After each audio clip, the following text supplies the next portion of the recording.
On today's show, despite high inventory levels, automakers boost production in North America.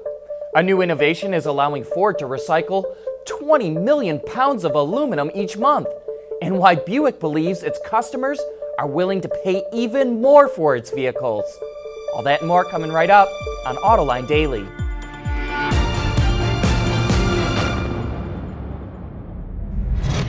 This is Autoline Daily, the show for enthusiasts of the automotive industry.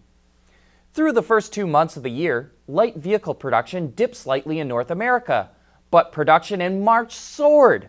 Ward's Auto reports that automakers built 1.67 million vehicles, up 9% from a year ago. Mexico fueled that growth, with production skyrocketing 40%, hitting nearly 372,000 units, which is a record for any month in the country. After seeing production slide earlier in the year, Canada posted an increase of 4%. However, first quarter production is still down about 5% in the Great White North. And in the U.S., production rose about 2% in March, but like Canada, first quarter production is down compared to a year ago. Overall, car production in North America is up 1.5% this year. But it is surprising to see automakers boost production since sluggish sales in March left high inventory levels. There are 4.15 million vehicles sitting on dealer lots right now. Ward's Auto is also forecasting that April car sales will be down 3% in the U.S.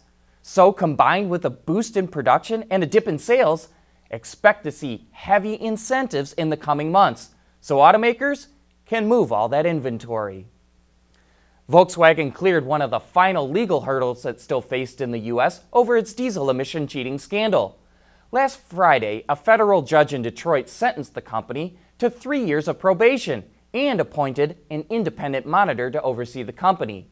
The judge also formally approved a $2.8 billion criminal fine as part of the company's punishment.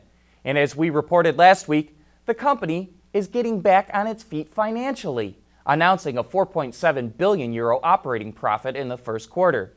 So it looks like it's finally putting the scandal in its rearview mirror. We'll be back with more right after this. Autoline Daily is brought to you by Bridgestone Tires, your journey, our passion.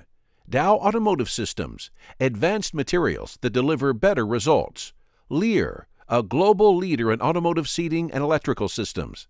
And by Borg-Warner, propulsion solutions that support a clean, energy-efficient world.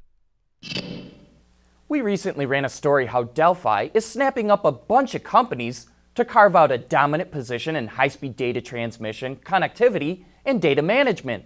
And we may soon see the fruits of those labors in the form of smartphone-like over-the-air software updates, something we here at Autoline think will become as common as oil changes.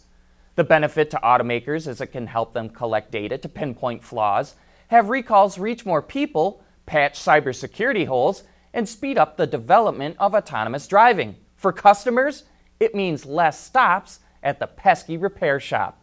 Tesla pioneered the technology, but now Delphi is working to bring it to the masses. It's currently shopping an aftermarket solution, almost assuredly a dongle that plugs into the OBD2 port, that will let vehicles from as far back as 2010 update the engine control module, brakes, and infotainment system over the air. By 2020, Delphi's system could be built directly into new car models. You know, vacuums are not new to the automotive world, and now Ford is taking a unique approach at several of its plants in the U.S. As aluminum doors and fenders are stamped into shape for its popular F-Series trucks, scrap material is produced that might normally just fall to the floor. But one of Ford's stamping engineers created a vacuum system that sucks up the scraps, transports it through a series of tubes, and into a waiting semi-truck. The system is even sophisticated enough to know which of the 4 grades of aluminum is being stamped at a given time. With this process, Ford is able to recycle enough aluminum to make 51 commercial jetliners or more than 37,000 new S-Series bodies in a month. Coming up next, why Buick says its customers are ready to pay even more for its vehicles. For the people at Dow, racing is a sport, and a science. We enjoy one and learn from the other. But like most competitive people, we like winning at both. This is the human element at work. Dow.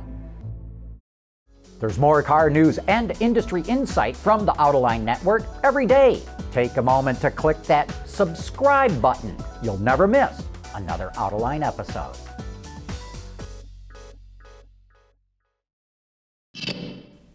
Last year, Buick created the Avenir sub-brand to move it even more upscale.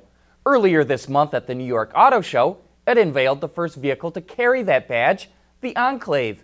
And on last week's Autoline After Hours, we were joined by Jace Stokes, the product manager of the Enclave, and he told us why the company thinks customers are willing to pay even more for an Avenir badged Enclave. So our lineup will be 4 trim levels: an Enclave, an Essence, a Premium, and then the all-new first ever Avenir. And really the marketplace communicated very strongly that there was a need for this new top trim. Over 90% of what we sell retail is the top 2 trims, the Essence and the Premium. The Premium was running 40%. Wow. And then of those vehicles, half were transacting well above $50,000. So, wow. You know, there was a strong message from the marketplace. Our customers were telling us we love the vehicle, we love it fully equipped, and we'd like to see something more, and we're anxious to be able to give them that now.